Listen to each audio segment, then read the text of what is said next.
Проект «Праздник в дом» – идея главного специалиста администрации района по семейной политике Пелагеи Прокопьевой. В рамках проекта в День защиты детей представители учреждений и организаций Улуса выезжают на дом к семьям, где воспитываются особенные дети, и создают у них дома индивидуальную праздничную атмосферу. Впервые акцию провели в 2018 году. Тогда «Праздник в дом» пришел к 12 семьям. В этом году у нас охват расширился в плане того, что охватили больше детей, 20 детей уже. И к организациям тоже привлеклись другие, их всего 15 стало.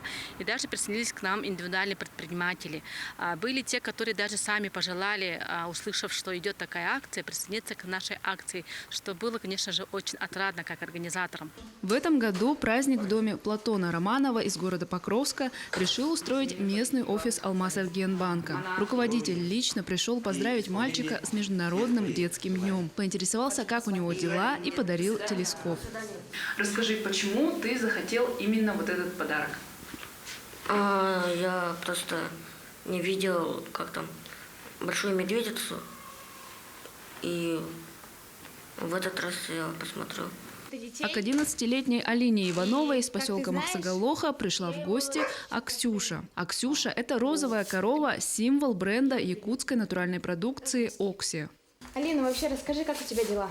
Нормально. Какой класс закончила? 4.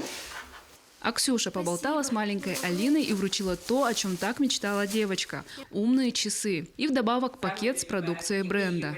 У Алины детский церебральный паралич, который ударил в наши ноги. Да?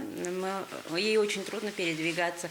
Я очень благодарна за такую акцию, когда вот детям именно с ограниченными возможностями, которые не имеют возможности выйти, поиграть с другими детьми, обратили внимание в этом году и привезли нам прекрасную продукцию.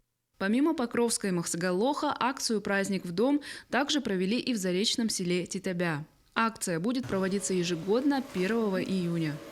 Виолетта Засимова, Федор Тарасов, Хангаласский улус.